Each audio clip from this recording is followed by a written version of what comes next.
Қоғамның айтқанымен жүріп, өз жолыңнан адастың ба? Жақындарыңның саған артқан үмітін ақтаудан зеріктің бе?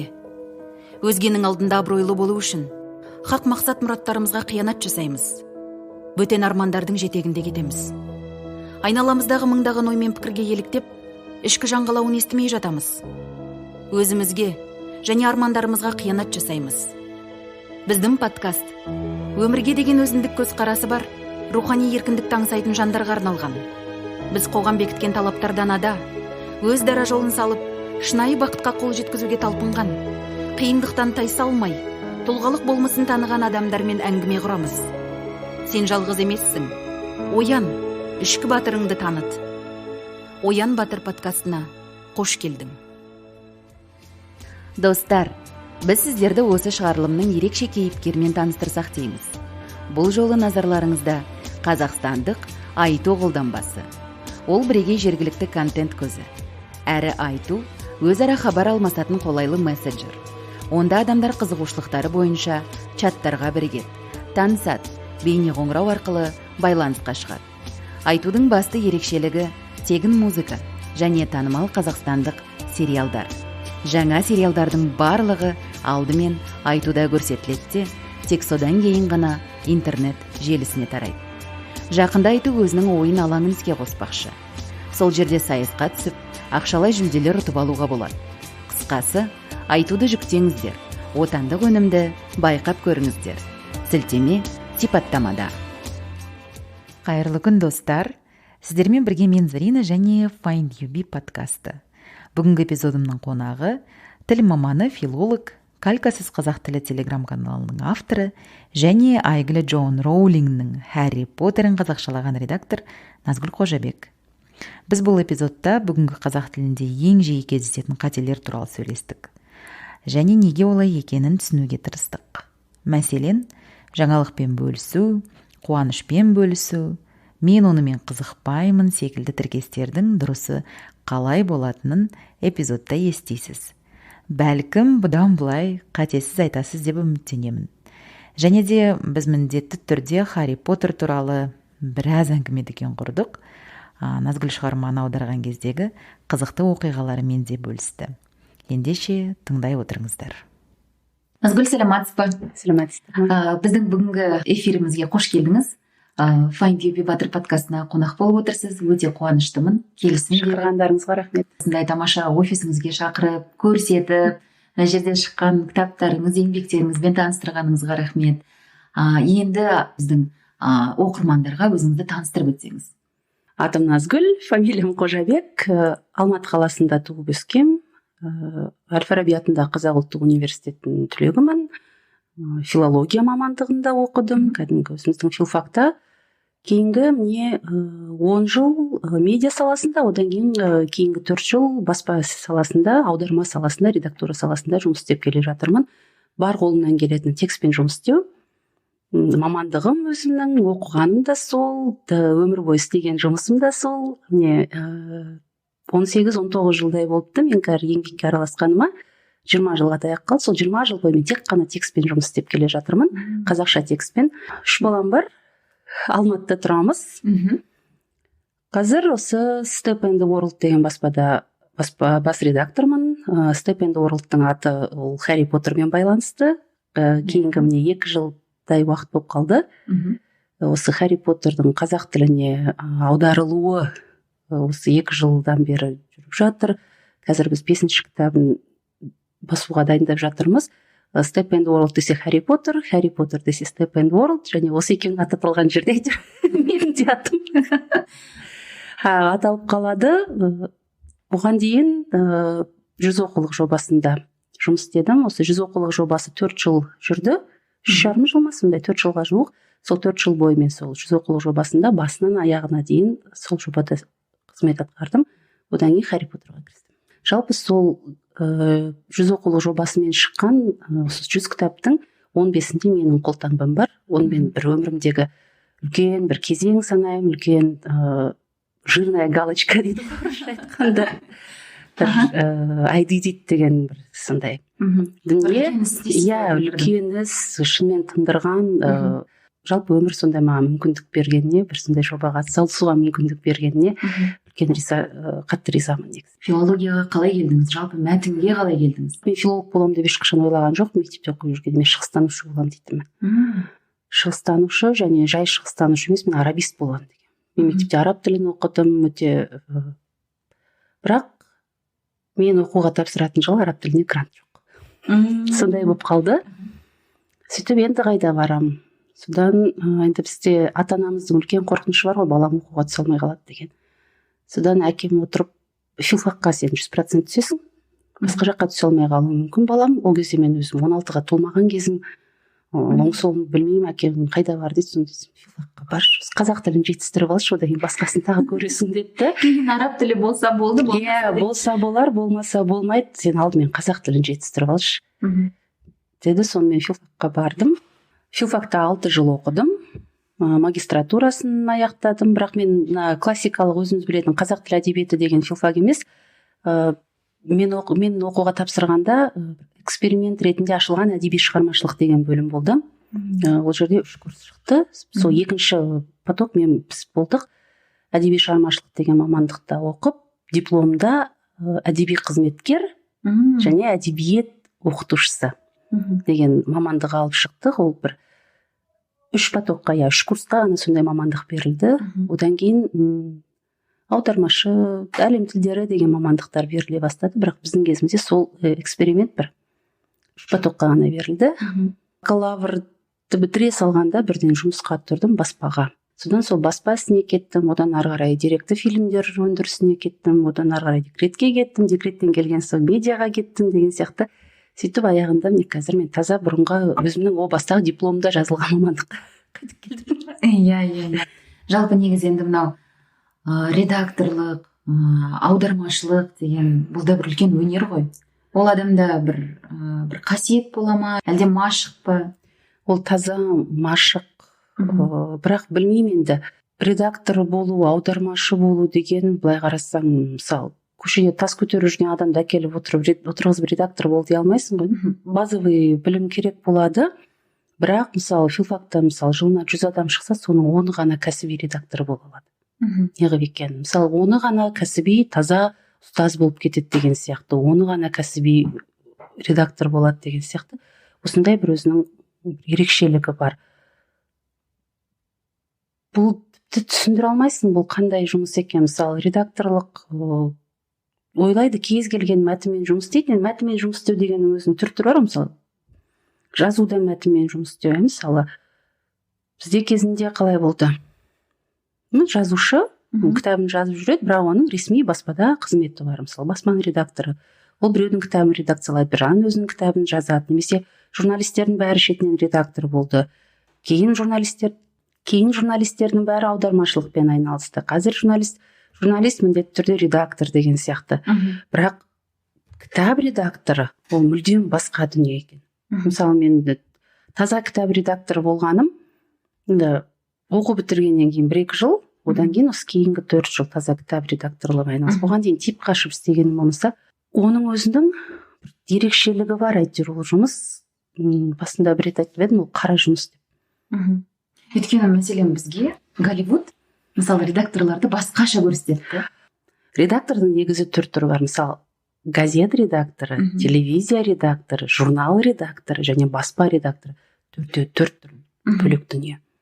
Мысалы газет редакторы міндетті түрде жақсы кітап редакторы болады деген сөз емес. Немесе керемет кітап редакторы баспада тұрады, жан-жағын бүйтіп чеке-чеке қылып ұстап отырған баспа редакторы газетке барып жұмыс істей алмауы мүмкін.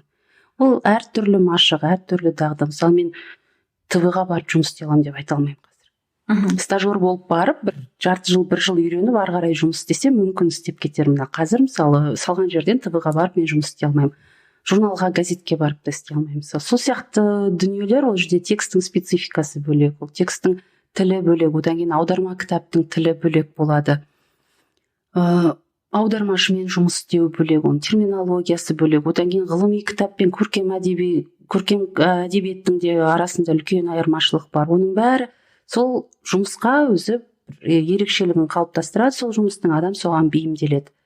Ал мен ең қорқатын нәрсем жаңағы многостаночник дейді ғой бізде, сондай болып кету. Ой, мен ананы да істей беремін, мынаны да істей беремін дегім келмейді қазір. Осы бір 2-3 бағыт бар, мен жақсы жұмыс істей аламын дейтін, және сол бағыттарда мен жақсы өнім бере алатыныма сенемін. Мысалы мен техникалық әдебиетке қазір жоламаймын. Білемін, егер мен сол салаға бейімделсем істей алармын. Ал бірақ қазір мен мысалы жұмыс арасында ойымнан редакциялап берші деп мысалы техникалық кітап берсе мен алмаймын. Өйткені мен оған көп ресурсым кетеді. Онымен алдымен терминологиясын зерттеуім керек, онымен стилін зерттеуім керек, онымен оны сол қалай қалыптастыруым керек. Одан кейін біз қазіргі редактура жұмысындағы мен ең жек көретін нәрсем, бұған дейін бізге дейін қалыптасқан дүниенің бәрі дұрыс деуге келмейді ғой. Мысалы біз экономика блогында жұмыс істеген кезде экономика әдебиетін қалыптасқан терминологияның 50% қате.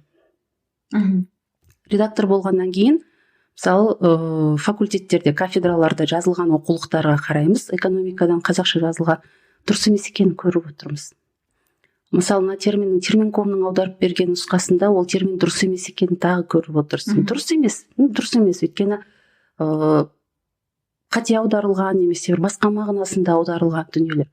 Бірақ сен соны қолынан шығатын текстте сен сол терминді қолдануға мәжбүрсің.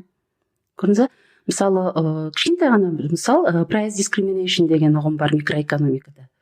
Соны мысалы терминком бекітіп берген және кафедрадан шығатын оқулықтарда ол бағалық кемсітушілік деп жүр. Мысалы мен редактор ретінде бағалық кемсітушілік деген 100% дұрыс емес екенін түсініп отырмын. Терминді зерттей келе тіпті басқа нәрсе екенін түсініп отырмын. Дискриминация деген нәрсенің өзі кемсітушілік емес, тіпті кемсіту факторы ол жерде аз екенін де түсініп отырмын. Зерттей келе мен мысалы price discrimination деген алалап баға белгілеу екенін түсіндім. Мысалы, алалап баға белгілеу. Ал қалай енді не істейміз? Анау бекітілген термин. Мысалы біз кафедрада шығатын оқулықтарға қарсы шығып, оларда жоқ терминді ұсынсақ, мысалы студенттерде мынау не дейді? Түсініспеушілік болады. Ертеңгі күні мысалы кафедрадағы ұстаздар сол кітап бойынша сабақ берген кезде олар мысалы өмір бойы бағалық кемсітушілік деп келген адамдар мынау не бәле алалап баға белгілеу дейді. Осындай дүние өте қиын. Өте қиын бір таңдау жасауға тура келетін нәрсе. Соның екінің бірін таңдайсың. Не мен мынаны алып өз принципіме қарсы шығамын. Не мен принципиально мынаны аламын да, онда бұның артында ары қарай үлкен жұмыс тұрады. Солай екенін дәлелдеу. Ары қарайғы осы сала бойынша шығатын кітаптарға осы термин осылай кіруіне ықпал ету. Терминкомның бекіткен реестріндегі осы сөзді өзгертуге тырысу. Қыруар жұмыс, бірақ оны біреу істеу керек тағы да. Мысалы, редактор осындай болу керек деп ойлаймын. Ал былай, сөздікте осылай екен, бопты осылай бере салайық деген болмайды. Ол сондықтан да нағыз редактор мысалы осындай нәрселерді ойлана алу керек. Бопты мына мысалы бізде редактор деген жалғау жинағы нөтер нүктесін жөндеп бере салу деп ойлайтындар бар. Меніңше ол корректор. Ол корректор, бірақ бізде мысалы тіпті корректордың өзі, мен кезінде бір газетте корректор болып жұмыс істеген 2 ай. Негізі былай не бойынша, келісім бойынша мен корректормын, бірақ мақалалардың бәрін басынан бастап қайта жазам. Қызыл шимай қылып, быт-шытын шығарып қайта жазам. Және ең соңында мен опечатка үшін сол газеттің бас редактор кешіріңіз, біз сізбен жұмыс істей алмаймыз деді. Өйткені опечатка кетті.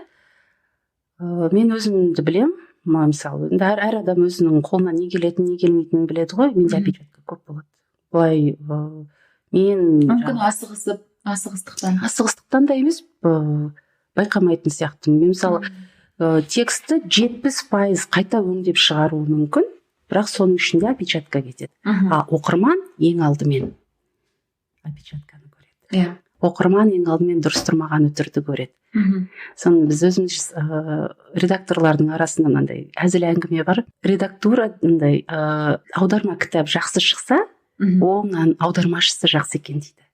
Ал аударма кітапта сәл бір кемшілік болса, мынаның редакторы жаман екен дейді. Бір парадокс дейсіз ғой. сондай парадокс бар. Жақсы редактор аудармашыға қызмет етеді. Мына жалпы аударма саласында жақсы редактор аудармашыға қызмет етеді. Жаман редактор өз-өзіне. Жаман редактор өзінің атына жұмыс істейді. Сондықтан бұл жердегі басты мақсат, сонда редактордың басты мақсаты өз атын шығару немесе басқа бір атақ емес, таза екі-ақ нәрсе. Кітап жақсы шығады да сен моральный өзіңді сипап қоясың, өзің риза боласың, көңілің тоқ, арың таза, екінші гонорар болды.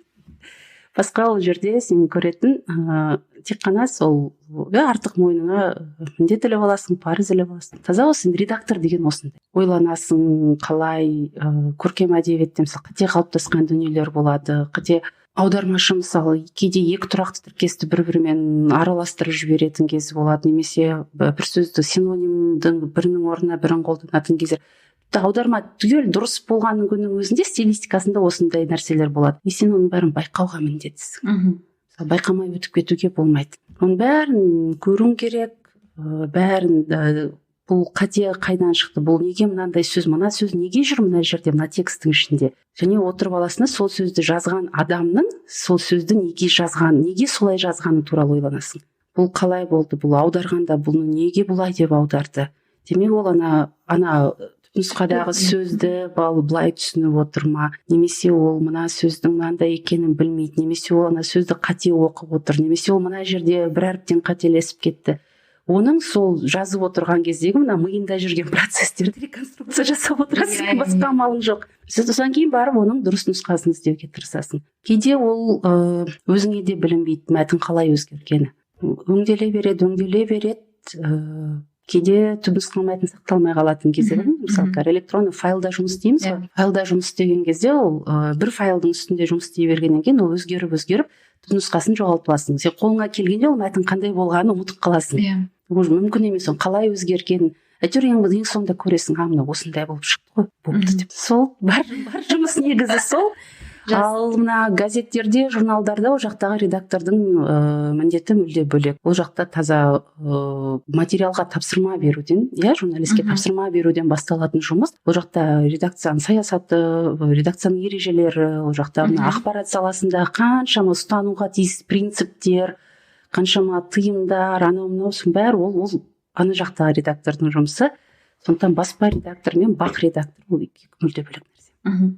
Сосын сіздің мына ең үлкен жаңағы танымал жобаларыңыздың бірі ол Telegram каналындағы калькасыз қазақ тілі деген, сонда журналистердің арасында, жалпы мынау тіл мамандарының арасында танымал. Сіз оған қалай келдіңіз? Неден басталды ол? Сондай бір нәрсе жасау керек деген ой көп келетін. Жазу керек. Мен көбінесе Фейсбукта жазатын, өзімнің парақшамда Фейсбуктағы. Ол жер жазасың, комментарий жазылады, көп талқылау болады, анау келіп бір пікір жазады, мынау кейде біреу қате жазады, біреу не. Жұмыс барысындағы дүниелер ғой, мысалы көрген. Одан кейін былтыр карантинде, наурыздың аяғы, карантин енді қызып тұрған кез, каналды аша салдым. Айналдырған 5 минутта неге мен Телеграмнан канал ашпаймын дедім да, аша салдым. Сол ашқан күйінде бір жазбасы жоқ каналдың сілтемесін Фейсбукқа тастадым. 3 күнде 1000 адам жиналды. Бір сипаттамасын айттыңыз ғой, бердіңіз ғой. Фейсбукқа тастағанды айттым. Осы басында ол калькасыз грамматика болатын. Осылай жазамын деп жүрмін. Келіңіздер, қосылыңыздар деп едім. Басында өзі 1000 адам, 1000 оқырман және 3-4 жазба ғана болды. Жақсы танымал болып кетті. Сөйтіп бір жылда, қазір канал бір жылдан асты ғой, қазір 6000-ға таяп қалды. 5500-нан асты адам. Және бұл каналды кітапқа айналдыру идеясы бар, қазір бұрыннан бар. Негізі бұл о бастан кітап жазам деген идеядан, енді кітап жазуға мұршам жоқ еді, болмаса канал жүргізе берейін деген нәрсе ғой. Бірақ канал болмаса сол жерге контент жинала берсін. Контент жинала берсін. Одан кейін енді былай ғой, мысалы бір қатені көрсең, ол мына аудармашының немесе мына автордың ғана қатесі емес екенін білесің ғой. Жалпы тенденцияға айналған нәрсе екен. Ол жаппай солай қате. Мен оның қате екенін біліп тұрмын, неге қате екенін де біліп тұрмын, дұрысы да қалай екен. тұрып басқа жұрт та білетініне сенімдімін, бірақ олар неге екенін осындай қате қалыптасқан күйінде қолданады. Одан бір адам болмаса бір адам мынау шынымен қате екен ғой деп назар аударып осыған қой мынаны жөндейін, мынаны былай қолданбайын, тазартайын тілімді деп сөйтіп ары қарай қолдана дұрысына көше ма деген бір ой болды. Мысалы мені жұрттың қатесін теріп отырады, біреудің қатесін бетіне басқаннан ләззат алады дейді. Мен ол жерде мынау сенің қатең, мынау менің қатем деп ешкімге айтпаймын ғой, мынау ананың қатесі деп. Қана осындай қолданыста осындай дүние бар, соны қолданбай ақ қойсаңыздар, мынау дұрысы деп қана ұсынамын. Алғысы келетін адам алады, алғысы келмейтін адам жарайды қояды. Мысалы қанша мен өзіммен бірге жұмыс істейтін адамдардың әлі мысалы қаншама қақсап жазып жүргенде, мынау дұрыс емес деп қақсап жазып жүргенде, мысалы әлі күнге дейін сол нәрсені өзінің тіліндегі сол қатені әлі түзей алмай жүрген адамдар. Қазір сіздің мына телеграм каналыңызды қарап отырмын. Калькасыз қазақ тілі Назгүл Қожабек деген. Қош келдіңіздер деп 24 наурызда 2020 жылы жазыпсыз. Грамматиканың категорияларын барынша азырақ қолданып, жалпыға түсінікті тілмен қателерді түсіндіретін канал бұл. Грамматика тіл қолданысындағы орыс, түрік тілдерінің ықпалымен түрленіп кеткен сөздер мен тіркестер және орфография мен пунктуацияның бәрінен басқаның бәрі болады дейсіз. Қазір канал сол өзінің алғашқы мақсатын сол қалпында атқарып келеді ме? Өйткені 1 жылдан асты ғой. Тарихы бар. Иә, сол қалпында грамматика енді анда-санда бір нәрсенің енді атын атауым керек, мынау есімше, мынау көсемше деп. Тек қана сондай бір жеңіл-желпі ғана атағаным болмаса, мына жұрнақ, мына жалғаумен, мынандай категория бірдеңе деген ондай ештеңе жазбаймын. Өйткені ол оқулықта бар дейсіз. Мәселе оқулықта да емес, ол адам қашады одан. Мысалы, маған қазір мынау бір нәрсені ғылыми атауымен атысы, мысалы компьютерді, мысалы біз компьютер дейміз, а бұның кәдімгі ғылымда қалыптасқан жаңағы есептеуіш, бірдеме алгоритмдер деген машина бірдеңе деген атау бар. Мысалы сөйтіп айтсам біртүрлі боласың ғой. Сол сияқты қазақ тілінде де ең бастысы мынау міне қате, мынау неге ол қате, мынау дұрысы. Одан кейін енді басында болды. Сіз неге бұның бәрін ашып жазбайсыз, толық түсіндірмейсіз, көркем әдебиетте неге мысал келтірмейсіз, неге пруф бермейсіз деп мысалы сондай претензиялар болды. Енді мен таңдаған форматым сол. Бұл менің авторлық жобам. Мысалы айтады, сен неге бұның қате екенін дәлелде дейді. Сен бұның дұрыс екенін дәлелде. Яғни сенің ұсынып отырған нұсқаң дұрыс екенін сен көркем әдебиетте мысал келтіріп дәлелде. Бұл мен бір ғылыми жоба емес, бұл мен бір ақша тауып отырған немесе біреу ақша төлеп істетіп отырған нәрсе емес. Бір жағынан менікі де дұрыс емес шығар. Білмеймін қаншалықты дұрыс екенін, бірақ сенсең, қабылдасаң, міне саған дұрысы. Егер сенің жұмысыңа осы тіркес керек болса, сенің жұмысыңда сенің қолынан шығатын мәтінде осы тіркес болса, одан да мына дұрысын қолдан. Хуже точно не будет. Сенбесең, калькасын қолданып жүре бер. Лучше не будет. Бірақ сіз өзіңіз айтып отырғандай, бұл көп жағдайда журналистерге, тіл мамандарына арналған, кәдімгі қарапайым журналистерге, редакторларға, аудармашыларға. Кәдімгі қарапайым, мысалы оқушыларға, студенттерге, тағы бір жай ғана ауызекі тілде қолданылатын дүниелер көп. Оларға ол байқамайды да адам өзі ауызекі тілінде сондай нәрсе айтып жүргенін. Ал журналистер мен редакторлар қолына жазылған мәтіннен оны көреді, оны біледі, қолданыста бар екенін байқайды. Одан кейін енді бар сондай журналист редакторлар мысалы каналға шыққан дүниені бірден барып өзінің материалдарынан іздейді. Менде бар ма екен, осы жоқ па екен деп.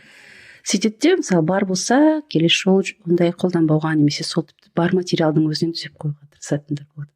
Бұл жақсы ғой.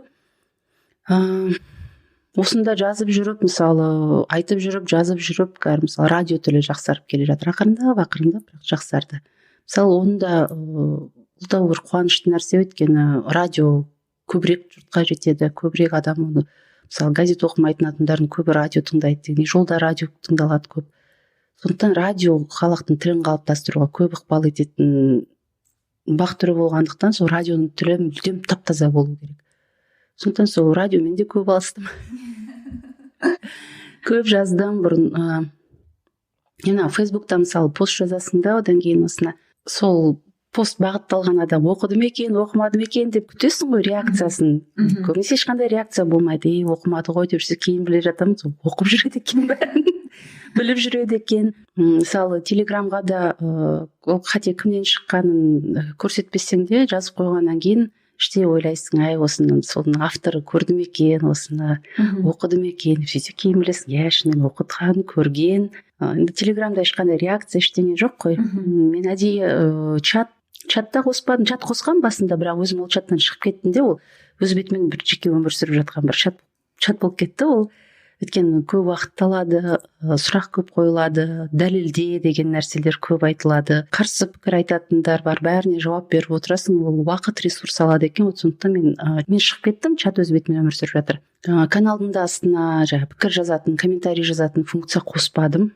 Онда да тағы да дәлел талап етеді, пруф талап етеді, мысалдар талап етеді. Мен каналға ондай мақсат қойып отырған жоқ, каналға ондай міндет жүктеп отырған жоқпын. Әр тіркесті толық әдеби, бір ғылыми тұрғыдан талдап, оны кейін кітапқа. Ол міндетті кейін осы каналға байланысты жазылатын кітапта сол болады деп отырмын. Мына жақта сізде практический бөлімі дейсіз ғой. Мына жерде мысалы мен естідім, көрдім, жаза салдым. Ол жиналып жатыр. Ал енді кітаптың құрылымында, қазіргі мен жоспарлаған құрылымында мазмұнын жасап қойдым. Сол жоспар бойынша сол құрылымын жасап қойдым. Картотекасы бар. Енді соны тек қана отырып жазу керек. Енді оны жазу сол Харри Поттердан кейін, өйткені қазір мен бар уақытым, бар ресурсым Харри Поттерға жұмсалады. Подкаст көңіліңнен шықты ма? Find Your Bee ұсынатын барлық эпизодты Facebook, Instagram, Spotify, ВКонтакте әлеуметтік желілері мен YouTube, Telegram, Яндекс.Мюзик арналарынан таба аласың. Жаңа шығарылымдар мен соңғы жаңалықтарды бақылау үшін подкастымызға жазыл. Толығырақ ақпаратты findyourbee.com сайтынан таба аласың. Қазір мына 5-ші кітабына келдік. 5-ші кітабының өзі 800 бет. Өте үлкеннен бұрын оқиғасы күрделі. Бұған дейін алғашқы 3 кітабы оқиғасы оңай болды. Оның үстіне кішкентай балалар, шиеленіскен ештеңе жоқ. Мына жерде 5-ші кітапта бәрі шиеленісіп кеткен, психологиялық мотивтер көп. Сондықтан 5 қиындау болып тұр, 6-7 одан да қиын. Сондықтан осы 3-еуін болғанша басқа ештеңеге, одан кейін ары қарай тағы да бір осындай күрделі жобалар басталып кетпесе. Бірақ енді уақыт өтіп бара жатыр, мен бұны әр сұхбат берген сайын кітап жазам деп қоям, өзімнен өзім ұялып бара жатырмын. Жалпы бұл калькасыз қазақ тіліне құда түскендерде болды. Кәдімгідей коммерциялық жоба қылып сен кітап жаз, саған гонорар төлейік дегендер де болды. Сондай. Мен бұны таза өзімнің балам сияқты жоба ретінде қалдырғым келеді. Істесем де өзімнің жауапкершілігім, істемесем де, жазсам да, жазбасам да, шығарсам да, шығармасам да, қандай қылып шығарғым келеді, оны кейін қаншадан сатамын ба, сатпаймын ба, қалай болады, бәрі тек өзіме байланысты болса. Өйткені мен ешкім алдына міндетті болғым келмейді, жауапкершілік арқалағым келмейді. Жобасын бәрін жасадым, енді кірісу керек. Біз енді бүгін танысып отырмыз сізбен. Өмірде, Фейсбуктан, әлеуметтік желілерде мен сізді танимын. Содан ары ойланып, бері ойланып жоғалды мен. Ол кісімен кездесейін, сөйлесейін, жақындаған сайын, өйткені енді адам аздап бірін танығаннан кейін ашыла бастайды ғой. Адам дауысын естігенде. Адам дауысын естіген кезде. Содан тура осы қазіргі сұхбаттың алдында кофе ішіп, әңгімелесіп деген сияқты миссия туралы айтқан болатын. Осы мәселен қазақ тілінің жағдайы, ертеңгі осындай бір оқу құралы, кітап деп айтып жатырмыз ғой. Бәлкім бұл сіздің миссияңыз шығар. Білмеймін, осы шын айтса бар ғой, өмірде бір миссия дегенді ойланып көрмеппін ешқашан. Және шын айтайын, менің миссиям анандай деп айтатын адамдардан кішкене өзім тіксінемін. Өйткені меніңше адам менің миссиям осындай деп айта алмайды. Миссия деген бір адамның еркінен тыс істелетін нәрсе сияқты. Миссия деген ол мақсат та емес. Миссия деген ол адамның мұраты да емес. Ол адамның еркінен бір бәрі жиналып келгенде сол адамның миссиясы болатын сияқты. Және ол қанша дейін бір тағдыр ма, алла ма, сол адамға сол жоқ жүктейтін нәрсе да. Ал бірақ адам өзіне өзі қоятын нәрсесі, өзінен шығатын нәрсе сол мақсаты, мұраты, міндеті. Сондықтан мен өмірімде миссия деп ойланып көрген жоқпын. Осы қазақ тілін жөндей қояйын деген миссиям да болған жоқ. Осы қазақ тілін жөнделуі маған қарап тұр деген ойда болған жоқ ешқашан. Бар міндет, міне менің алдыма текст келді, мен осыны жөндеуім керек. Одан кейін осыған ұқсас текст бола ма, соны жөндеуім керек. Ана бір қате келіп кетіп бара жатқан, мысалы, енді ол да дұрыс емес шығар. Кейде әріптестердің қолынан шығып бара жатқан дүниенің қате кетіп бара жатқанын көрсем, жөндеп тастағым келіп тұрады. Олай болмайды істеуге. Біреуге барып сен мынауың қате деп айтуға болмайды, бірақ айтпайын десең тағы да болмайды. Енді мынау кетіп бара жатыр, көріп тұрсың, ішің ашиды. Мысалы бір термин қате аударылып кетіп бара жатыр. Жаңағыдай нәрсе ғой, терминкомда қате аударылыпты, мен оны жөндей қоюым керек, жөндете қоюым керек. Ол менің міндетім емес. Бірақ мен оны мысалы істемесем, оны біреу істеу керек. Мен оны дұрыс емес екенін көріп тұрмын. Осындай дүниелер ғой. Сондықтан сөйтіп қалыптасып кетті. Мен өзіме ешқашан бір тіл жанашыры деген атақ көздеген емеспін, мақсат еткен емеспін. Жалпы бүкіл тілдің көсегесін көгерте қояйын деген оған мен шамам да жетпейді, және ол менің өмірлік міндетім де емес, мақсатым да емес. Тек бір сөз болса да түзеле берсін. Қазақ тілінде бір сөз болса да түзеле берсін. Таза орыс тілінің қазақша орыс тілі болғанша сондай болып кетпей тұрғанда, әйтеуір сәл де болса бір өз айналамдағы, әйтеуір өз қолымнан шыққан кітаптардың дұрыс шықса деген ғана міндет болды. Енді ол қазір миссияға айналды ма, айналмады ма, уақыт көрсетер. Иә, оны уақыт көрсетер. Егер мысалы мен осы жолда қартайып осы енді бірақ өзіме қазір бір әзілдеп айтам, ғұмырым жеткенше қазіргі тенденция болып отырған жаңалықпен бөлісу, қуанышпен бөлісу деген нәрсенің әйтеуір түбірімен жоюға тырысам. Бірде бір қазақ солай айтпайтын болғанша мен күресе берем деп. Бізде мынандай қате ұғым түсінік бар. Қойшы, сол бір қатеде не болады деген. Онсын асып бара жатқанда қате емес қой. Қазақ тілінде сондай нәрсе бар ғой деген. Bir қатенің артынан міндетті түрде 10 қате келеді. Біз соны түсінбей, соны мойындамай, көп жерде қателерді сөйтіп сіңіріп алдық та, енді содан құтыла алмай келе жатырмын. Bir қате ережені қайта жазу. Bir қатені егер біз қабылдасақ, bir қатені тілімізге кіргізіп алсақ, онда сол категорияның, грамматикадағы сол категорияның ережесін сол қатеге бейімдеп біз қайта жазуымыз керек. Ол бүкіл тілдің құрылымын өзгертетін дүние. Ал ережеде ондай нәрсе жоқ, бірақ айтылып жүрсе, демек ол қате деген сөз, оны жөндеу керек. Бірақ қазіргі жаңалықпен бөлісу, қуанышпен бөлісу, вот тенденция болып өткен соң, оны қай жағынан кімге барып, мынауың дұрыс емес деп айтарыңды білмейсің. Дұрысы қалай болады, соны қазір айтып. Ол орысша калька ғой. Поделиться новостью, иә, ол әсіресе бізге мына әлеуметтік желілердегі share категориясы келгенде қалыптасты. Иә, share, поделиться, оны бөлісу дедік. Одан кейін поделиться кем, чем новостью. Ал қазақ тілінде бөлісу деген ол ортақ етіс. Бөлісу ортақ етіс, және көмектес септігі тұр. Көмектес септігінің қазақ тілінде екі функциясы бар. Ол ортақ атқарылатын әрекетке қатысатын екінші тарапты білдіреді, және іс-қимылы атқаратынға көмектесетін құрал жабдық.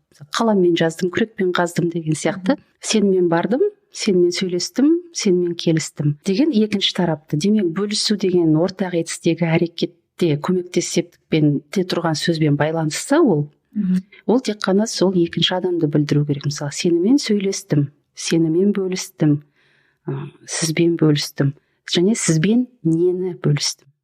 Тілдің өзінің табиғатына үңіліп қарасақ, бір жапырақ нанын бөліп жеген дейді.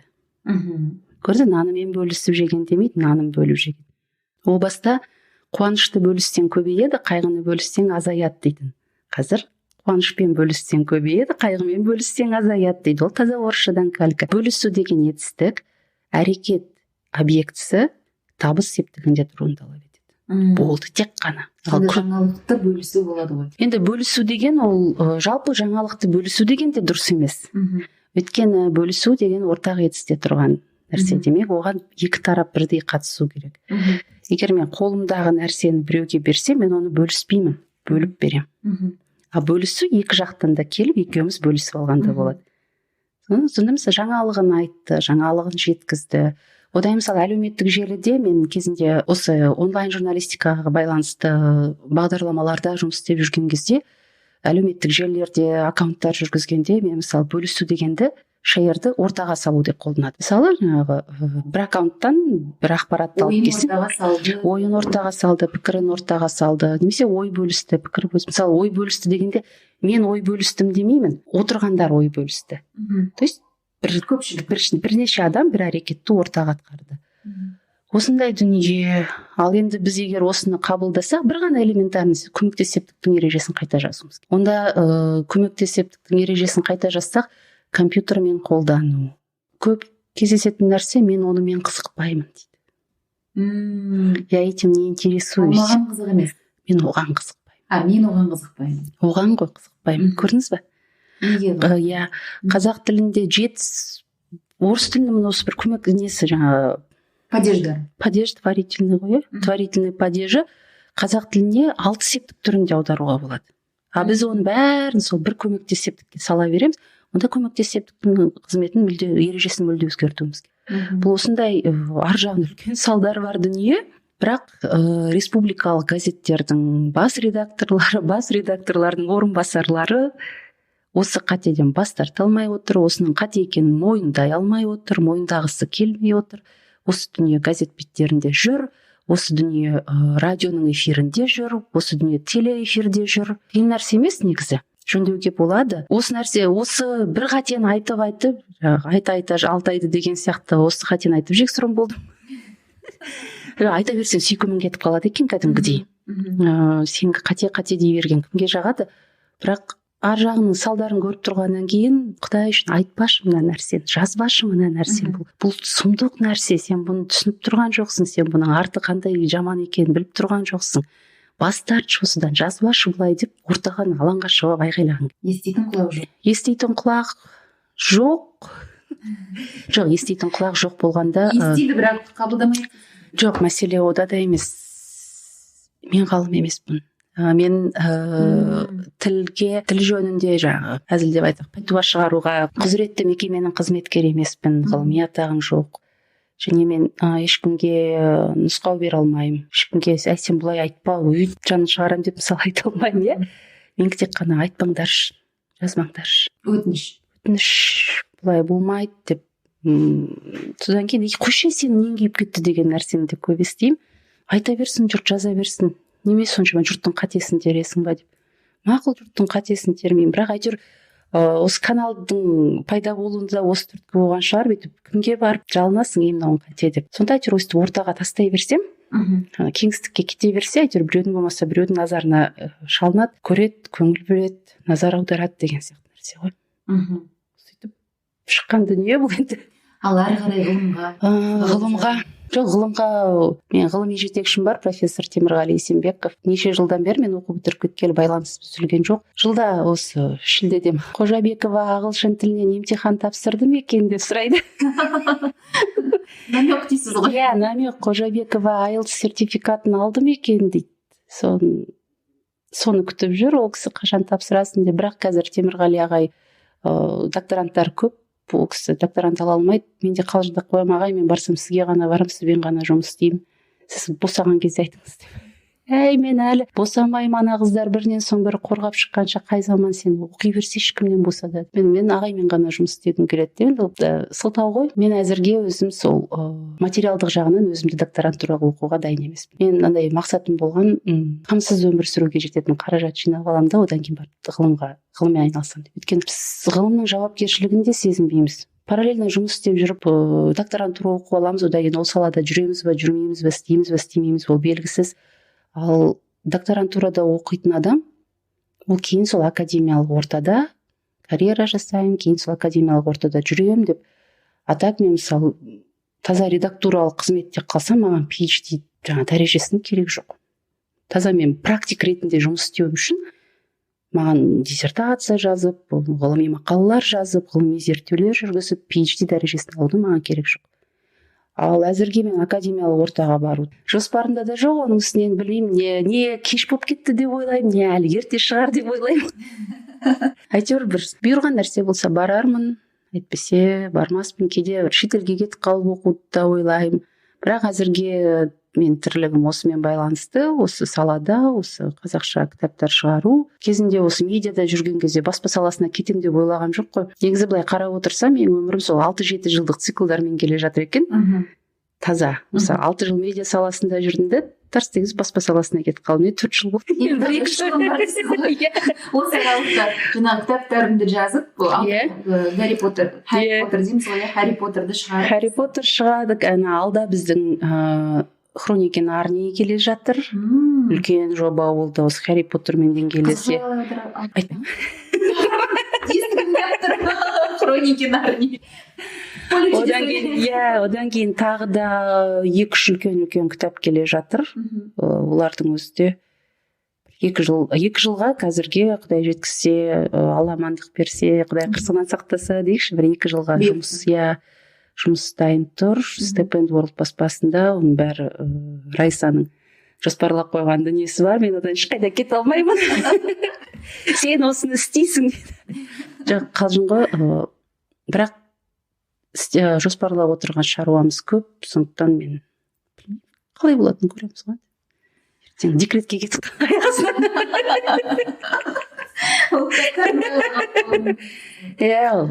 адамның бас саланың добы кезінде осы жалпы медиа саласына да қанғалақтап келіп қалған адам едім. Сол жерде карьера жасадым. Атым кәдімгідей қазақша медиада, қазақша онлайн медиада кәдімгі эксперт дәрежесіне дейін жеттім. Күмсін Қожабекова қазір баспа ісінде де. Енді ары қарай тағы да бір мүмкін бір саланы бұйырған болады. Енді мына баспа ісі деген кезде әрине міндетті түрде айтуға тиіс жаңағы шығармалардың бірі бұл Харри Поттер. Қанша уақыт кетті аударуға? Қалай болды жалпы аударма? Жалпы осы процесс туралы айтып берсеңіз. Біз Харри Поттерді 2019 жылы қыркүйекте старт берілді. Аудармашылар жұмысқа кірісті. Алғашқы бірінші кітабын шығаруға таза 6 ай уақыт жұмсадық. Жоқ, мәтінді дайындауға 4 ай уақыт жұмсадық, ары қарайға басу анаусы бар. Сол 6 айдан кейін таза кітап жарық көрді. Бірінші кітабында кәдімгідей кейіпкерлердің бәрінің аты жөнін тізіп алып, текстте кездесетін қарғыс, сиқыр, анау атауларының бәрін тізіп алып, бәрін бекітіп алуға тырыстық. Өйткені 7 кітап бойы олар қайталанып отырады. Содан кейін бірінші кітапта ойбу ана жерде мынаны былай деу керек еді, мынаны былай деу керек еді деп отырғанша бәрі бірдей болсын. Және солай болу керекті.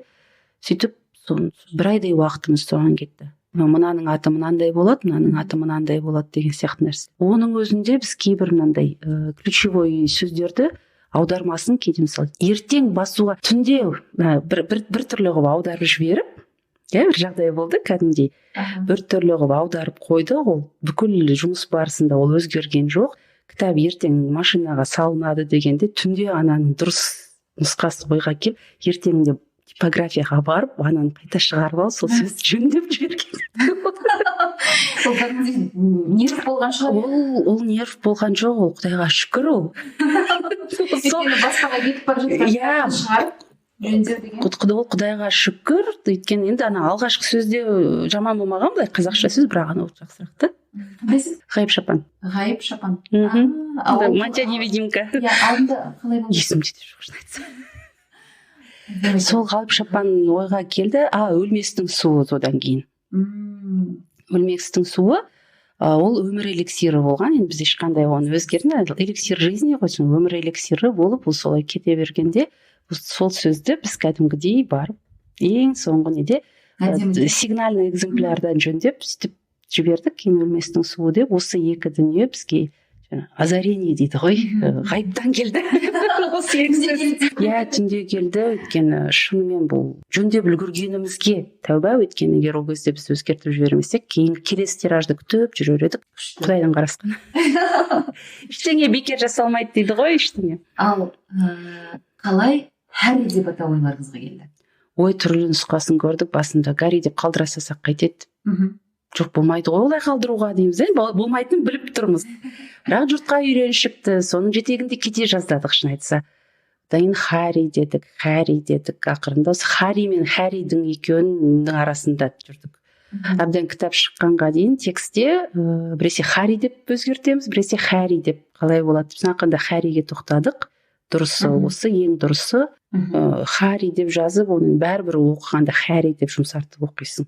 Ең осылай болу керек, болсын осылай деп солай қалдырдық. Ол былайша айтқан кезде кәдімгі ағылшын тіліндегі Харридің қазақша ғана жазылуы. Иә, қазақша ғана жазылуы, одан кейін Мұқабаның суретін әлеуметтік желіге жариялаған кезде басталды қырғын.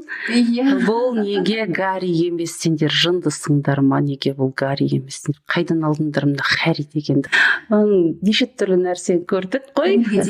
Жоқ, қайта Құдай Алла сабыр берсін дедік, әрқайсына ерінбей отырып, жоқ, сіз қателесіп отырсыз, бұл орыс тіліндегі осылай қалыптасып кеткен.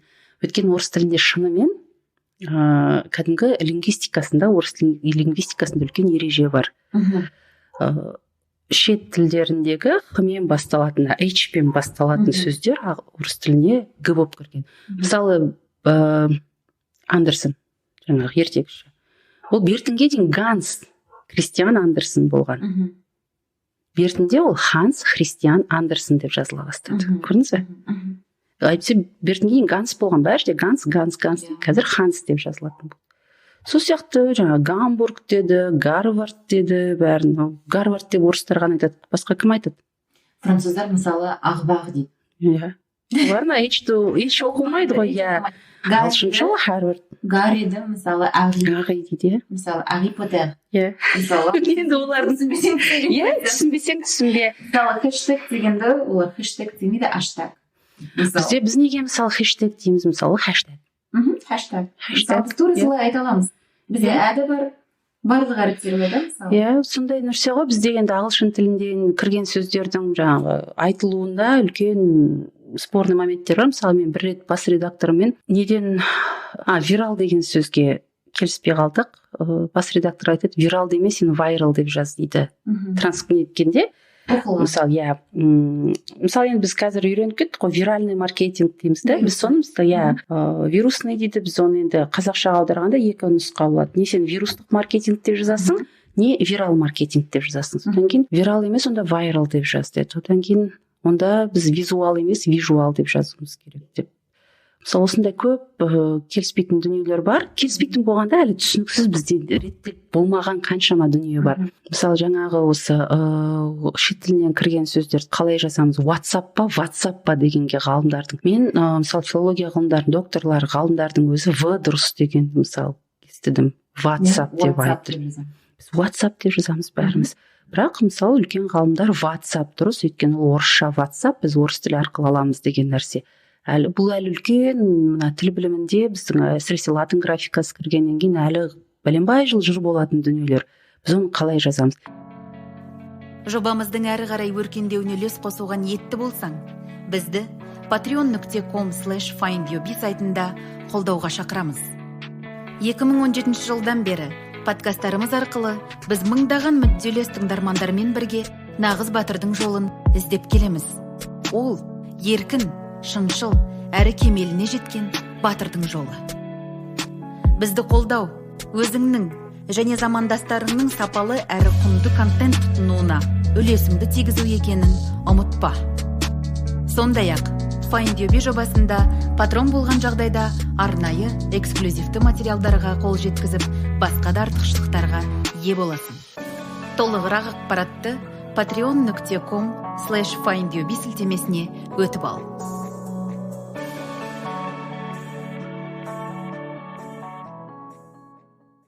Енді қараңыз, ертең латын графикасы кіреді. Мысалы, егер біз Гарри Поттер деп жазып жіберсек, латын графикасы кіргенде біз оны G-мен жазуымыз керек. Ол таза Гарри болады. Маған бір ағылшын журналист айтқан, ағылшын тілде Харри деген ат пен Гарри деген ат ол екі бөлек есім деп. Кәдімгі G-мен жазылатын Гарри деген есім бар. Бірақ ол Гарольд деген сөз аттың қысқарған еркелетіп айтқан түрі деп.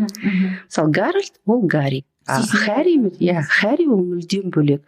Онысына Гарольд деген тек қана индустриялық аймақтағы жұмысшы тап өкілдері балаларына Гарольд деп ат қояды, баласына Гарольд деп ат қоймайды. То есть Гарри деген ат ақсүйектер арасында жоқ деп. мысалы принц Гарри емес, ол Харри деді. Ол Харри, ол Гарри емес, өйткені оның аты Гарольд емес, оның аты Харри деді. Мысалы сонда ал егер біз Гарри деп жазып жүрсек, латын графикасы кіреді, Гарри. Сол кезде нағыз сол кезде жаңағы қызықтың көкесі сол кезде болар еді. Енді тағы да ары қарай мысалы Гитлер дейміз, ал келеді ертең латын графикасы, немесе Гарвард дейміз, біз Гарвард деп жазамыз, ертең латын графикасы келеді, біз оны Гарвард деп жазамыз G-мен, а Харвард қайда қалады онда? Мысалы осындай дүниелер ертеңгі біз қазір шешіп алуымыз керек. Тіл білімі саласындағы ғалымдар ондай нәрсені қазір шешу керек. Бізге айтады, сендер бекітілмеген нәрсені істеп отырсыңдар, ережеге кірмеген, бекітілмеген, әлі емлесі жасалмаған дүниені істеп отырсыңдар сендер. Кім рұқсат берді сендерге дейді. Сендер неге тіл білімі институтынан Харри деп жазуға рұқсат алмадың? Мысалы осындай претензия көп айтылады. Тіл білімі институтының тарапынан қандай да бір тіл білімі институтының тарапынан пікірлер болды, дұрыс емес деген. Дұрыс емес, өйткені біз әлі күнге дейін орысшадан кірген немен жұмыс істейміз. Гарри, Гарвард, Гитлер ары қарай кете береді, соң Гамбург. Сендердің істеп отырғандар бекітілген ережеге қайшы. Бірақ мен негізі байқаған тенденцияда жастардың тарапынан жақсы қолдау болды. Жастардың ағылшын тілін білетіндердің артынан мәселе қолдауда да емес, ағылшын тілін білетін жастардан реакция да болған жоқ. Өйткені солай ғой, абсолютно нормально, мысалы күн шықты ма, таң атты ма, жел соқты ма, жаңбыр жауды ма, мысалы солай болу керек па, солай Харри де солай. Олардың тарапынан это ең жалғыз дұрыс нұсқа осы, молодцы.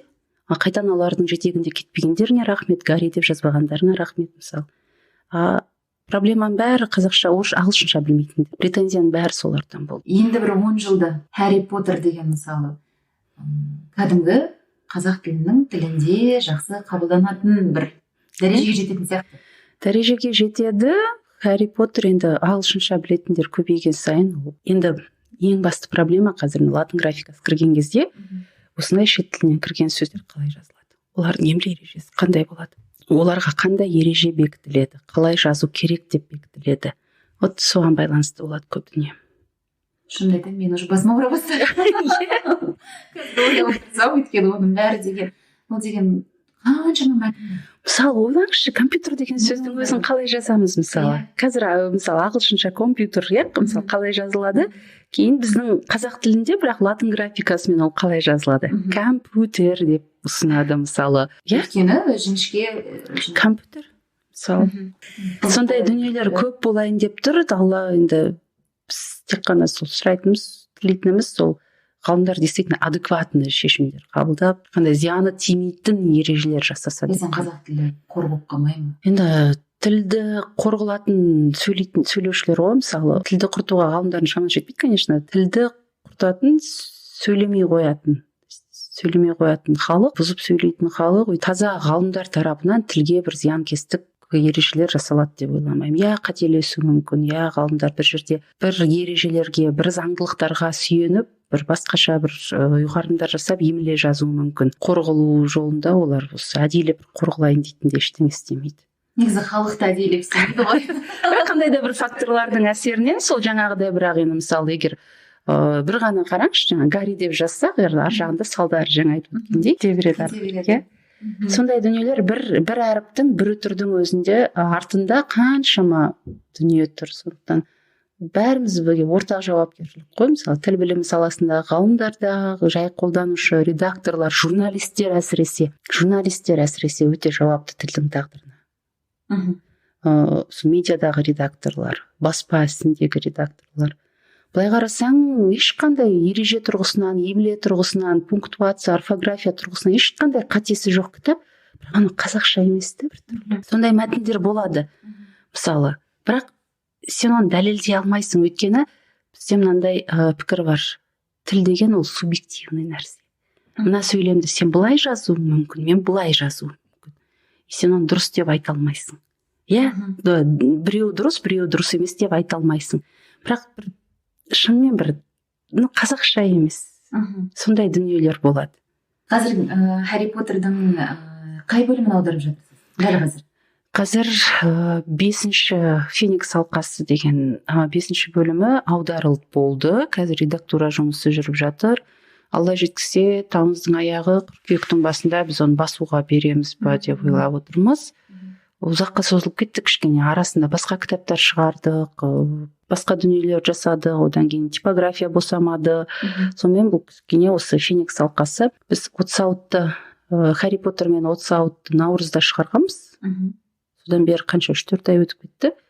Былай бір жағынан есептесек, біздегі Харри Поттердің әр 2 томының арасы сол 4-5 ай, 4-5 ай шамасында. Сондықтан бір аса қатты создық деп ойламаймын, бірақ оқырмандарымыз тағатсыздана күтіп отырғанын білеміз.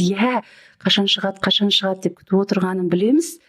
Сондықтан бір тезірек ұсына қойғымыз келеді, бірақ процестің өзінің реті бар, өзінің жөні бар, әрқайсысын оқисың арасында енді біз енді жұмысын бастап жатқан баспа болған, үлкен коллектив жоқ болған соң көп жұмыс 3-4 адамның мойнына түскен соң бірінен кейін бірін істейсің. Кейде типографияға қарап отырамыз.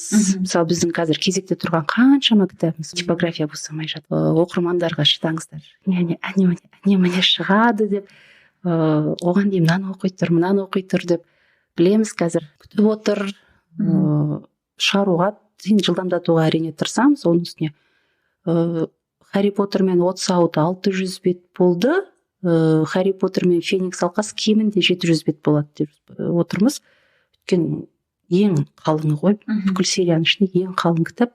Феникс алқасы, оғанда бұның мұқабасын біз бұған дейін Харри Поттер кітаптарының мұқабасын енді әне-міне шығады деген кезде жариялайтынбыз. Осы жолы біз Отсаут шыға салғанда Феникс алқасының мұқабасын жариялап тастадық. Не себепті? Отсаут деген сөзге претензия болды оқырмандар тарапынан, ол неге саут деп. Өйткені біз қазіргі қазақ тілінің өзінің байлығын ұмытып бара жатырмыз да, сауыт деген сөзді тек қана доспех деген мағынасында қолданатын болдық. Сауыт. Ал бұған дейінгі қазақ тіліндегі сия сауыт, қант сауыт, нан сауыт деген нәрселер, то есть сауыттың ыдыс деген мағынасындағы сауыт сөзін біз қолданбайтын болып кеткенбіз. Сондықтан біз осы сауытты кіргіздік, соны жұртқа түсіндірдік. Одан кейін сол іле шала, содан кейін Феникс алқасын салып жүрдік. Өйткені алқа деген сөздің қазір бізде сол алқа деген моншақ, салпыншақ деген мағынасы ғана қалғанда, ал алқа, жиын деген мағынасы ұмытылып бара жатыр. Бір көлемді. Сондай дүниелерді осы. Отсауыттың басқа қандай варианттар болды? Болды ма? Сол отты кубок болды, от кубогы болды. Олар бірақ енді көп тұрақтаған жоқ. Отсауыт дегенді біз жалпы кітаптардың аудармасын бірінші кітап шықпай тұрып бекітіп алғанбыз. Өйткені мына Харри Поттер мен пәлсапатастың алғашқы оборот титулға ма сондайға бүкіл серияның атауын жазу керек болды. Сондықтан біз бірінші кітап шығу 2019 жылдың аяғында біз 7 кітаптың атауын әу бастан бекітіп қойғанбыз. Ол міндетті болды ол кезде. Солай істеу керек болды. Сондықтан сол кезде ойланып, толғанып, өздеріңіз отырып, талқылап, аудармашылар бар, редакторларымыз бар, бәріміз отырып, мынау былай деп бәрін келісіп отырып сол кезде бекіткенбіз. Ал жалпы мына сіз енді бұның алдында жаңағы 100 кітапта болдыңыз экономика бөлімінде, одан кейін барып мынау фэнтези жанрында беттіңіз. Ішіңізде қандай не болды? Сезім? Қалай деші, сұраныс пен ұсыныстан. Мен ұлттық аударма бюросында менеджмент, маркетинг, макроэкономика, микроэкономика, бизнес, HR менеджмент, стратегиялық менеджмент істемеген жоқ. Соның бәрін, ол жақта стилистика басқа ғой енді. Көркем әдебиетке келгенде, фэнтезиға келгенде, ден басқа оңайырақ. Одан кейін бұнда да көп ойлануға тура мынау қалай еді, бұрын не деуші едік, осыны апаларымыз не деуші еді, мамаларымыз не деуші еді, әкелеріміз не деуші еді. Мысалы ойланасың, ана кітапта қалай деуші еді, мына кітапта. Кәдімгі бұрынғы мысалы экономика әдебиетін редакциялаған кезде жадыңның түбіне үңілмейсің, сен бұрын оқыған кітаптарында қалай еді деп, өйткені оның бәрі сен қазір қарап аласың кез келген жерден. Ал көркем әдебиетте сен сөзді санаңнан бала кезіңдегі бір естеліктерінен суырып әкелесің кейде. Осыны мен қай кітаптан оқып едім? Кейде ол есіңе түседі, кейде есіңе түспейді, іздеп кетуге тура келеді. Осындай дүниелер ғой. Бірақ оңайырақ. Флешбэктер дейсіз ғой, кәдімгі оңайырақ, архивке, кәдімгідей архивке, сананың архивіне барасың. Мына оңайырақ әрине, жұмыс өнімдірек жүреді, жылдамырақ жүреді, қызығырақ. Кішкене шығармашылық бар, Мысалы, былай қарасаң Котлердің маркетинг принциптері деген кітабы бар, 700 бет. Харри Поттердің феникс алқасы да 700 бет. Бірақ мен бір маркетингті редакциялаған уақытта мен мысалы феникс алқасын 3 рет редакциялап сондай нәрсе ғой, былай қарағанда көлемі жағынан екеуі бірдей. Бірақ басқа стилистика, басқа принцип, басқаша. Өзіңіз кітап оқисыз ба? Кітап оқуға уақыт бар ма? Оқимын. Кеше ғана оқыдым, бұрыннан анау Алексеевичтің «У войны не женское лицо» деген кітабын кеше кәдімгідей сатып алып, электронды сатып алып, бір кеш бір түнде оқып шықтым. Былай үлкен кітаптар бастауға, оның үстіне қазір мен процестен де қалып қалған сияқтымын ба, бұрын көп оқитын дүниелер, бірақ өзімнің кітабым бар, төсегім басшаны жататын, кез келгенін алып шетінен кітап оқыған кезде оқи беремін. Бернард Шоу, Сомерсет Мэйм. Одан кейін кейде болады, шындап оқимын. Бірақ редактор болғаның бір жаманы, әріптестерім де көп айтады, кітап оқи алмайсың. Ана көз алдында ана кітап кейде қызарып бара жатады. Бірден қатесін көресің, мысалы өзіңнің қатеңді көрмейсің, бірақ біреудің қатесін міндетті түрде көресің ғой. Қазақша оқисыз ба, орысша оқисыз ба? Қазақша да, орысша да, бірақ қазіргі оқып жүргендердің бәрі орысша. Екен қазір көп орысша оқып жүрмін. Одан кейін мен мотивационный кітаптар оқи алмаймын. Мотивациялық кітаптар мүлде оқи алмаймын. Кәдімгідей әдейілеп жұрт оқиды ғой, мысалы. Меніңше мотивациялық кітапты оқудың бір өзінің бір кезеңі болады да. Кезеңі болады. Сен оқисың, болды. Одан кейін ары қарата оны оқи алмайсың. Айналып келгенде сен бәрібір әдебиетке келесің. Өйткені әдебиеттегі психология. Ол басқаша. Мен мысалы анау қаншама психология, мотивация, бір поведенческие модели, анау мынау деген богатый папа, бедный папа кезінде жұрт оқып жатқан кезде оқи алмай қойғанмын, оқи алмаймын. Мысалы мен қазір өткенде біз қазір енді ертең предзаказ қабылдай бастаймыз. Кайзен философиясы, өміріңді өзгертер қарсы қадам деген. Мысалы кайзенді мысалы осы уақытқа дейін оқуға өзімде ешқандай да қызығушылық болмаған. Аударамыз дедік, аудардық, редакцияладым. Мысалы кейін кайзен философиясын сіңіріп алдым. Ақырындап кейде сол бір нәрсе бір қиюы келмей жатса, кайзенде не деп еді осындай нәрседе не істеу керек еді, жаңағы қарсы қадам дейді да, енді кішкентай бір өміріңді өзгертер қарсы қадам деп аталады ғой кітап. Қалай еді, так кішкентайдан бастау керек деп. Мысалы кейде сондай ойланатын нәрселер болады. Одан сол сөйтіп әйтеуір кейде мысалы мен экономика, мысалы ұлттық аударма бюросына бармасын өліп бара жатсам менеджменттің кітаптарын оқыр ма едім? Стратегиялық менеджмент. Бірақ сондай дүниелерді мысалы оқисың, керек нәрселері ойыңда қалады. Кейде ойлаймын, осы редактордың жұмысы мынандай, енді поверхностно оқимыз ғой, қатесін ғана жөндейміз, реттеп шығасың кітапты, бірақ сен оны бір сіңірмейтін шығарсың деп ойлайтын. Бірақ жоқ, сіңеді екен. Көп керек дүниелер тоқылып қалады да ойыңда. Ключевой моменттер қалады. Ал жалпы мынау қазақ тілді аудиторияның қазақ тілді кітаптарға деген сұранысы қандай қазір? Өте жоғары дер едім. Бірақ тегін болса жұрттың кітап сатып алуға көп құлшынысы енді оянып келе жатыр. Кітап сатып алуға, әдейілеп кітап дүкеніне қазақша кітап сатып алуға адамдар бара бастады. Әдейілеп қазақша не бар екен, қазақша қандай кітаптар бар екен деп кәдімгі Марвинге бара бастады. Және мысалы алдыңғы жылы 3 жыл бұрын Марвинге кірген адам қазақша кітап таппай жылап шығатын. Қазір Құдайға шүкір бар. Ұсыныс та бар, сұраныс та бар. Әйтеуір ақырындап келе жатырмыз. Жұрт оқи бастады, баласына оқыта бастады. Құдайға шүкір, мысалы 10 жыл бұрынғы жағдаймен салыстыра алмаймыз. Дым таба алмай жүрген кезбен қазіргі жағдаймен. Сол мен оған айтам. Сапасы көңілден шығады. Бірақ енді все время стремится дейді, жоғары қарай өсіп келе жатыр, артып келе жатыр. Мен бұны мынандай немен байланыстырамын, қазіргі қазақша контенттің көбеюі. Байқасаңыз, анализ жасап көрсеңіз, осы таза қазақша кітап шығару ісімен айналысып отырған адамдар бәрі 40-тың ар жақ бер жағында. Өйткені біз қатарлы 37 мен 45 жас арасындағы адамдар. Таза былай есептеп қараса, 35-тен асқан екен сондай. Неғып екен дәл осы буын осы қазақша кітап шығарумен айналысып кетті. Қазір қарасақ, кітапқа деген сұраныс тенденция өзі өсіп келе жатыр ғой. Өсіп келе жатыр, бірақ енді әрине ойбай кітап өледі, қағаз ешкім оқымайды. Сондай болды, болды, бір кезде шынымен солай болып кеткен сияқты болып көрінді.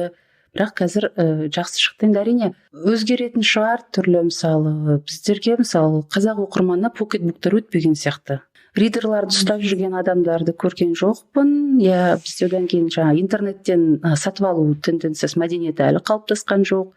Бір нәрсені болса да сатып алу деген ондай жоқ. Мысалы тегін, одан кейін жұрттың қалай десем екен, кітап оқуға құлшынысты, әуестікті арттыру үшін қазақша тегін көп контент ұсынылды ғой. Әйтеуір жұрт оқыса болды деп тегін лақтыра берді. Мысалы үкіметтің қолдауымен шықты көп дүние, мемлекеттің госзаказбен көп дүние шығып жатыр. Мысалы әлі күнге дейін мемлекеттік тапсырыспен кітап палатасы бәленбай кітаптың тізімін жасап алып, мысалы мемлекеттік тапсырыспен шығады, оның бәрі оқырманға әйтеуір оқысын деп тегін ұсына берді. Ал төлейтін дүние шыққан кезде неге бұған мен ақша төлеуім керек, тегін беріңдер маған дей бастады.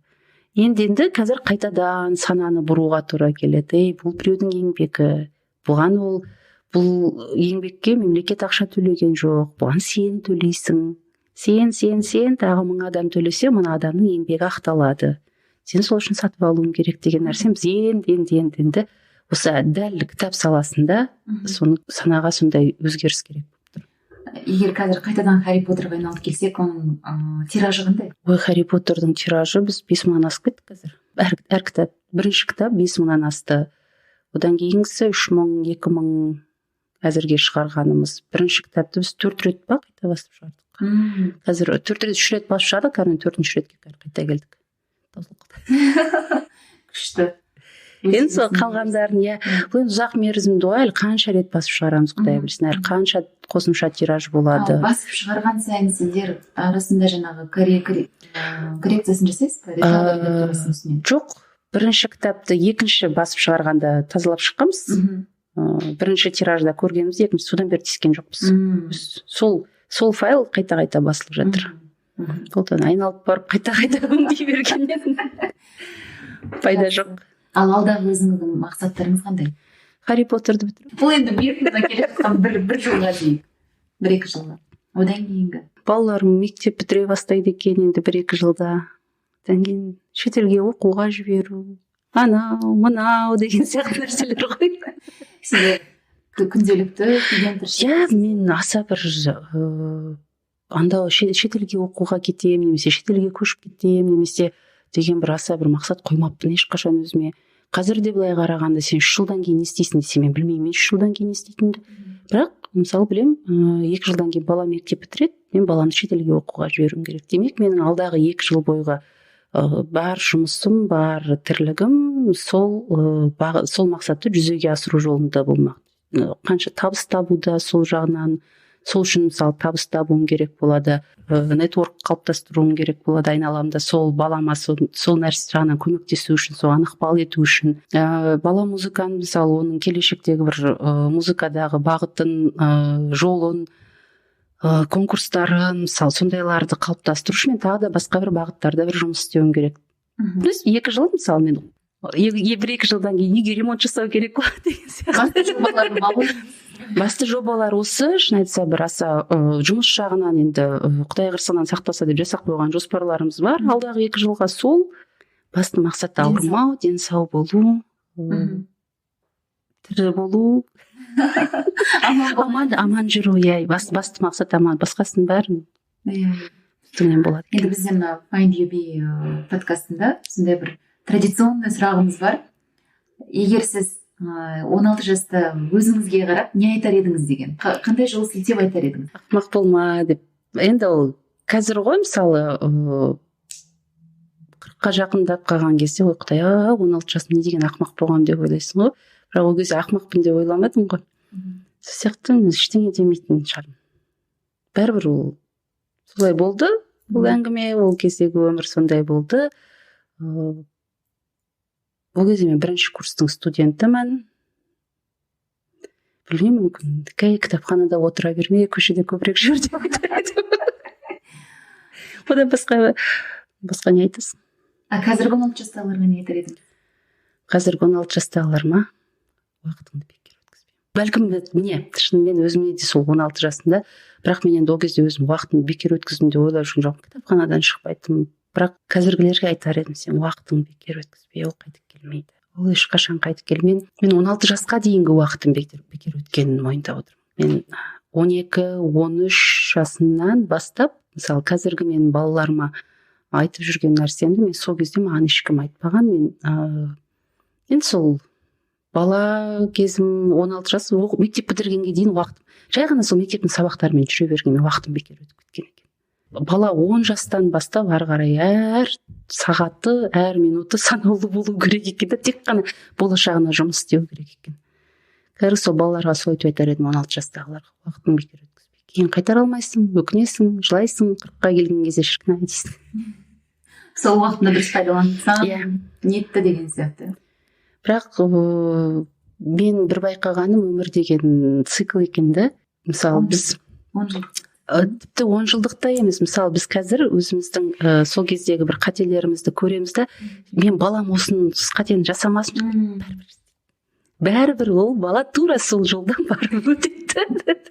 Сондай екен. Мысалы қазір балаларымыз бізді ренжітсе, кезінде әке-шешемізді өзіміз солай ренжіткеніміз есімізге түседі. Тура сол цикл айналып, жаңағы атаңа не қылсаң алдыңа соғылады, сол келеді деген, өмірде ол цикл айналып келе береді екен. Одан ешқашан, мысалы өзің бір дұрыс емес деген нәрсеңді балам осыны істеп қоймасын деп, балаңа әй мынау дұрыс емес, оны істеме деп айтсаң да ол барып соны істейді. Сондай екен өз өмір. Сондықтан өзі көрмегенше. Адам өзі қателеспейінше ол ешқандай сенің әй мынау дұрыс емес деген нәрсені ол мойындамайды екен. Сондықтан бірақ сонда да енді уақытыңды бекер өткізбе деп айтып қоясың.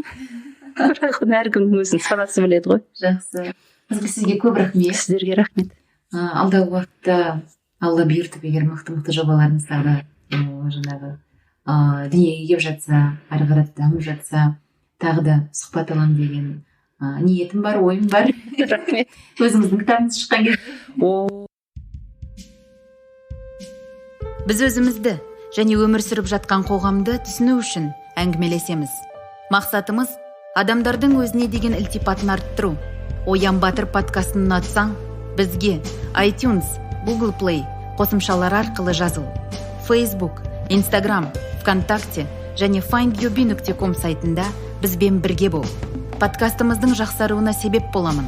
Өзгеге көмектесемін десең, iTunes'та өз пікіріңді қалдыруды ұмытпа. Назарыңа рахмет.